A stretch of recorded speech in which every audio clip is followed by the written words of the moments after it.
Sidang pendengar yang dirahmati dan dikasihi Allah sekalian, alhamdulillah, syukur kita kepada Allah Subhanahu Wa Taala dengan limpah kurnianya dapat kita menyambung kembali perbincangan kita menerusi surah Asy-Syu'ara ini dalam segmen kuliah tafsir Al-Quran di IKIM. Mudah-mudahan dengan usaha kita ini menyebabkan makin hari makin dekat kita dengan Allah Subhanahu Wa Taala. Makin hari makin kita memahami risalah yang diutuskan oleh Allah Subhanahu Wa Taala ini. Dalam pertemuan yang lalu kita sudah bincangkan tentang perutusan Nabi Lut, bahawa Nabi Lut merupakan bukannya dari kalangan penduduk kota Sadum, bukannya dari kalangan kaum yang dilaknat oleh Allah Subhanahu Wa Taala. Walaupun begitu, Allah Subhanahu Wa Taala masih menganggap dia merupakan saudara kepada kaumnya itu di atas dasar yang disebut oleh Al-Jazairi, dan pandangan ini ada rasionalnya, iaitu bihukmil muasyara wal muwatanatil hafilah. Dikatakan oleh Abu Bakar Jazairi yang kitab tafsirnya Aisarut Tafasir, bahawa persaudaraan yang dimaksudkan oleh Allah di situ persaudaraan kerana menghuni tempat yang sama. Artinya di sini ada 3 jenis bentuk persaudaraan disebut oleh Allah Subhanahu Wa Taala. Persaudaraan yang paling baik tabaan sebenarnya dengan sebenar-benarnya merupakan persaudaraan yang diasaskan di atas dasar akidah.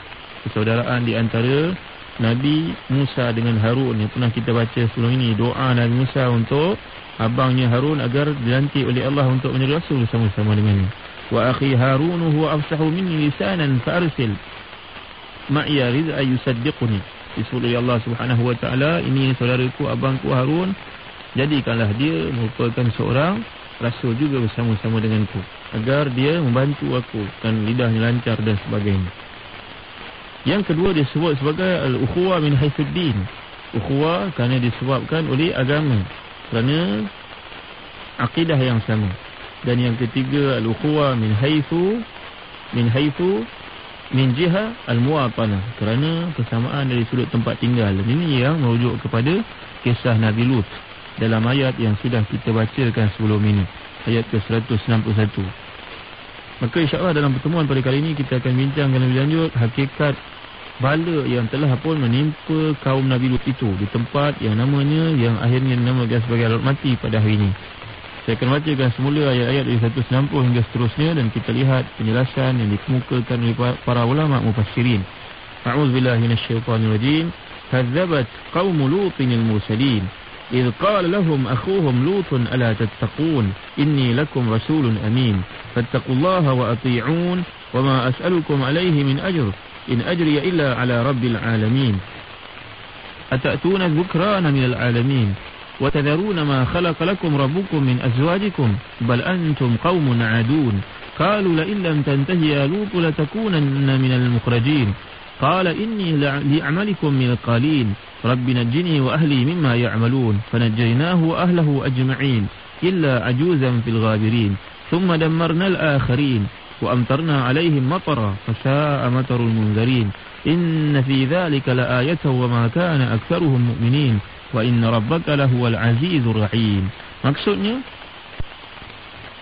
telah mendustakan kaum Lut para rasul keseluruhannya ketika berkata saudara mereka Nabi Lut, tidakkah kamu mahu takwa kepada Allah? Sesungguhnya aku merupakan rasul yang diutuskan kepada kamu yang amanah. Oleh itu takutilah kamu akan kemurkaan Allah dan taatlah kepadaku. Aku tidak minta sebarang upah atas dakwah yang kukerjakan ini. Segala balasan hanya terserah kepada Allah.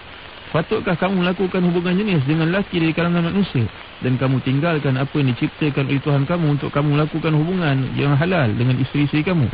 Kamu orang yang melampaui batas. Mereka menjawab, sungguhnya jika kau tidak berhenti wahai Lut daripada mencaci dan menyalahkan kami, nescaya engkau akan kami usir keluar. Nabi Lut berkata, sesungguhnya aku dari kalangan orang yang benci perbuatan jahat kamu itu. Nabi Lut berdoa, wahai Tuhanku, selamatkanlah aku dan keluargaku serta pengikut-pengikutku dari apa yang mereka lakukan itu. Maka kami selamatkan dia dan keluarganya serta pengikut-pengikutnya semua, kecuali seorang perempuan tua yang tertinggal dalam golongan yang kena azab itu. Kemudian kami hancurkan yang lain yang menentang Lut, dan kami hujankan ke atas mereka, turunkan hujan azab yang membinasakan mereka. Maka amat buruk hujan azab yang menimpa kaum yang telah diberi amaran. Sesungguhnya peristiwa yang demikian mengandungi satu tanda yang membuktikan kekuasaan Allah, dan dalam pada itu kebanyakan mereka masih tidak mahu beriman. Dan sesungguhnya Tuhanmu wahai Muhammad, dialah yang maha berkuasa lagi maha mengasihani. Dalam pertemuan yang lalu kita sudah bincangkan asal-usul Lut ini. Lut bin Haran bin Azar, riwayat dikemukakan Ibn Kathir, merupakan anak saudara kepada Nabi Ibrahim yang diutuskan kepada penduduk di Palestin selepas berdakwah kepada penduduk di negara Namrud, raja yang zalim itu. Dan kemudian Nabi Ibrahim telah membawa anaknya bernama Ismail untuk menghuni tempat yang namanya Wadin Ghairi Zar'in di Makkahul Mukarramah.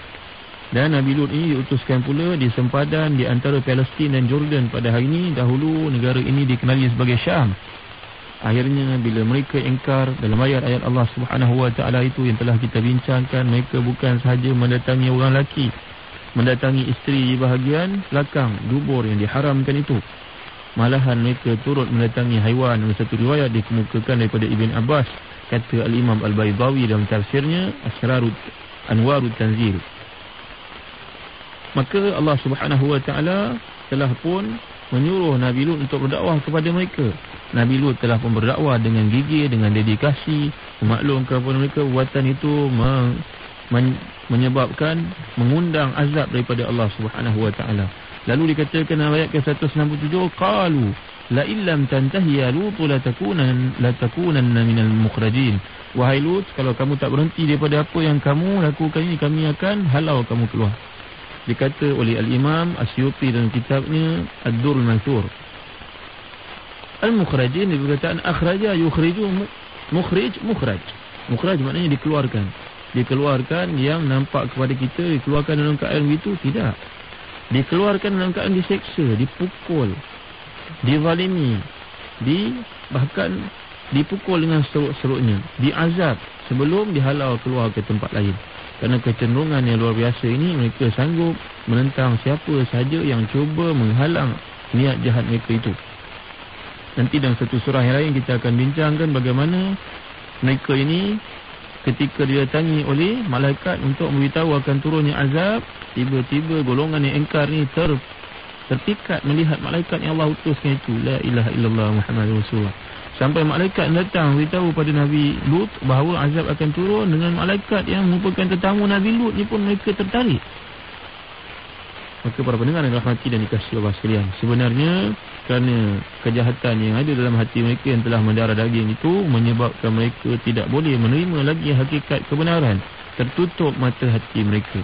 Masya Allah, kita takut kalau berlaku perkara yang sama terhadap kita.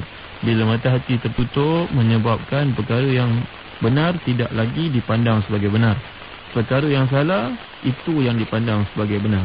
Dikatakan oleh Malik bin Nabi dalam kitabnya bertajuk Al-Fikrah Al-Asiyawiyah Al-Afriqiyah, fikrah penyatuan benua Afrika dengan benua Asia yang akan menyaksikan pembangunan umat Islam dari berbagai sudut. Kerana itulah benua yang banyak mengumpulkan mereka. Dikatakan umat Islam pada hari ini kadang-kala membuat satu tafsiran yang salah kepada banyak perkara. Disuruh mengangkat tangan kanan, dia angkat tangan kiri. Disuruh angkat tangan kiri, dia angkat tangan kanan. Kerana sudah pun bertukar miqyas, bertukar dari sudut yardstick, ukuran dia sudah pun hilang. Dia melihat perkara yang benar sebagai salah, salah itu sebagai benar. Ini masalah yang menimpa umat pada hari ini. Konflik dari sudut menentukan perkara yang Allah suka dengan perkara yang Allah benci. Dia banyak cenderung kepada perkara yang manusia suka walaupun Allah benci. Maka para pendengar yang dirahmati dan dikasihi Allah sekalian, di sini kalau kamu degil wahai Lut, kami akan halau kamu keluar, kami akan pukul kamu, kata Al-Imam Suyuti dalam Durrul Mansur. Lalu Nabi Lut tidak memiliki apa-apa sekalipun melainkan berdoa kepada Allah SWT. Segala perkara telah dilakukan, usaha telah dijalankan, nampaknya tidak menerima sambutan. Maka Nabi Lut berkata, qala inni li'amalikum minal qalin. Aku sebenarnya benci pada perbuatan jahat kamu itu. Kita akan melihat dalam satu hadis yang dihimpunkan oleh Al-Imam An-Nawawi dalam hadis 40-nya, satu hadis, man ra'a minkum munkaran falyughayyirhu biyadihi fa illam yastati' fa bilisanihi fa illam yastati' fa biqalbihi wa dhalika huwa adhaful iman. Dalam satu hadis riwayat Abu Sa'id Al-Khudri, hadis sahih. Kalau kamu lihat kemungkaran, ubahlah dengan tangan kamu, kuasa yang ada kamu. Kalau tidak mampu dengan lidah kamu, kalau kamu tidak mampu juga dengan hati kamu, dan itulah iman yang paling lemah. Maknanya di sini Nabi Lut melakukan peringkat yang kedua, mengatakan kepada mereka, aku tak mampu apa, tapi aku beritahu kamu buatan kamu ni buatan yang dibenci oleh Allah dan dibenci oleh manusia. Maka di sini mengajar kita untuk membuat perisytiharan mengikut kepada kemampuan kita. Kita mampu melakukan satu perkara, mesti kita tahan dengan kuasa yang ada pada kita. Jika tidak mampu, kita sebut buatan ni dibenci oleh Allah. Eloklah kamu berhenti. Kerana kalau kamu tidak berhenti, kami juga terdedah kepada bala yang bakal Allah turunkan. Yang ketiga, benci dengan hati. Kita melihat kita memang tak mampu berkata apa-apa. Yang mampu kita sebut, Allahumma hadha munkar akrahuhu wala astati'u taghirahu. Ya Allah, aku melihat benda ni munkar, ya Allah. Tapi aku memang benci kepadanya, tapi aku tak mampu buat apa-apa. Itulah merupakan level iman yang ketiga yang berlaku pada banyak manusia pada hari ini. Mudah-mudahan kita dapat meningkatkan keimanan dari masa ke semasa. Maka akhirnya berlakulah satu permohonan munajat daripada Nabi yang mulia ini, ayat ke-169. A'udzubillahi minasyaitonirrajim. Rabbi najjini wa ahli mimma ya'malun. Wahai Tuhanku, aku tidak ada apa-apa lagi kekuatan, aku mohon kepada Engkau selamatkanlah kami, aku dan pengikut-pengikutku dari kejahatan yang mereka lakukan itu. Maka di sini menunjukkan kepada kita masyru'iyatud du'a. Kata Abu Bakar Jazairi, kepentingan untuk berdoa dalam semua keadaan. Berdoa jangan kita lupakan. Berdoalah kepada Allah Subhanahu wa taala, wa antum muqinuna bil ijabah. Dalam keadaan kamu yakin Allah Subhanahu wa taala memakbulkan doa kamu. Syekh Qutb ketika membahaskan ayat-ayat tentang ibadah puasa dan Allah SWT menutup di hujungnya, falyastajibu li wa liyu'minu bi la'allahum yarshudun. Berdoalah kepadaku, ikutlah perintahku, aku akan memakbulkannya. Berkata Syekh Qutb menyorot satu asar daripada Sayyidina Umar, bahawa Sayyidina Umar pernah berkata, fa idza ulhimtu du'a fa kanatil ijabatu ma'ahu. Kata Sayyidina Umar ni, sahabat yang mulia, yang Nabi SAW kata kalau ada Rasul dia lah orangnya, ni Sayyidina Umar ni. Sayyidina Umar pernah berkata, aku ni bila diilhamkan berdoa, aku tahu waktu itu Allah ingin memustajabkannya. Maka para pendengar yang dirahmati dan dikasihi Allah sekalian, banyakkan berdoa. Bila berdepan dengan suasana seperti ini, berdoa kepada Allah Subhanahu wa taala. Bila berdepan dengan suasana yang getir seperti ini, kita tak mampu nak buat apa-apa, kita sudah menyuarakan, masih lagi berlaku. Kata Al-Imam An-Nawawi dalam kitabnya Al-Azkar, dihimpunkan satu bab menceritakan tentang doa yang perlu kita bacakan. Yang kita perlu bacakan disebut antara doa yang maksur, yang menjadi amalan Nabi SAW, iaitulah kita sebut Hasbunallahu wa ni'mal wakil. Dan perkara ini ada disebut dalam buku bertajuk 101 doa. Kalau kita lihat bagaimana doa tersebut telah pun menyelamatkan Nabi Ibrahim daripada dibakar oleh Namrud, dibakar tetapi selamat. Dan doa yang sama juga dibacakan oleh Nabi Muhammad SAW ketika berdepan dengan tentera bersekutu.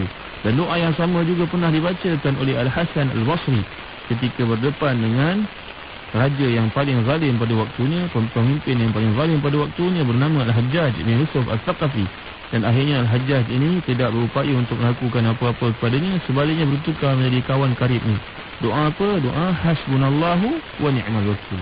Ayat ke-173 dari surah Ali Imran. Mudah-mudahan dengan baca doa ini menyebabkan Allah menyelamatkan kita. Jadi artinya Nabi Lut berdoa kepada Allah Subhanahu wa taala, ya Allah, aku telah menjalankan perintah yang kau suruh. Maka sekarang aku tidak ada apa-apa lagi yang perlu kulakukan. Mereka sudah menolak, bahkan mereka akan menyeksa aku kalau aku berdegil, aku meneruskan dakwah ini. Dan mereka pun sudah mengisytiharkan mereka tidak akan beriman kepada seruan itu. Maka ya Allah, turunkanlah ke atas mereka azab, siksa, dan selamatkanlah aku dan golongan orang beriman. Disebut ayat ke-170, fanajjaynahu wa ahlahu ajma'in. Lalu kami selamatkan dia dan keluarganya serta pengikut-pengikutnya semua. Dari sudut bahasa Arab, kita melihat ayat ke-171 seolah-olah ada percanggahan, iaitu firman Allah Subhanahu wa taala, illa ajuzan fil ghabirin, kecuali seorang perempuan tua yang tertinggal dalam golongan yang kena azab itu. Dari sudut bahasa Arab, bila kita sebut ahlun, maknanya mengumpulkan satu kombinasi yang menghimpunkan di bawahnya isteri dan anak-anak, begini.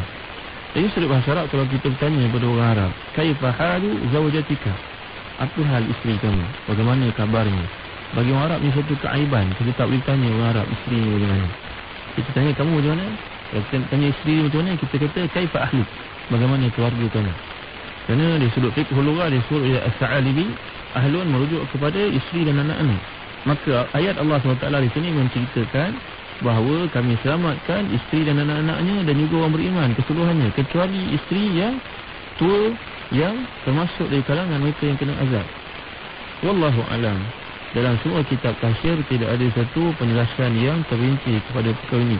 Sama ada dalam tafsir Ibn Kathir, dalam tafsir Abdul Mansur, dalam tafsir oleh Al-Imam At-Tabari, tafsir Imam Al-Qurtubi, semua disebut oleh Abu Bakar Al-Jazairi yang kita tafsirnya Aisyarut Tafasir. Sebenarnya Nabi Lut ini memiliki beberapa orang isteri.